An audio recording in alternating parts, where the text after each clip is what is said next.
சூடித்தந்த சுடற்கொடியே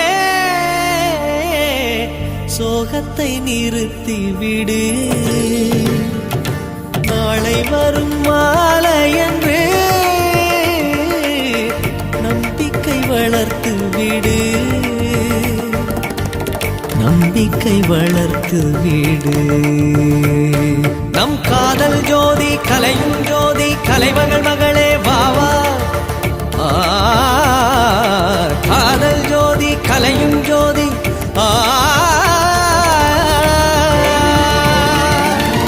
ஜோதி எப்படி ஜோதியை எரிக்கும்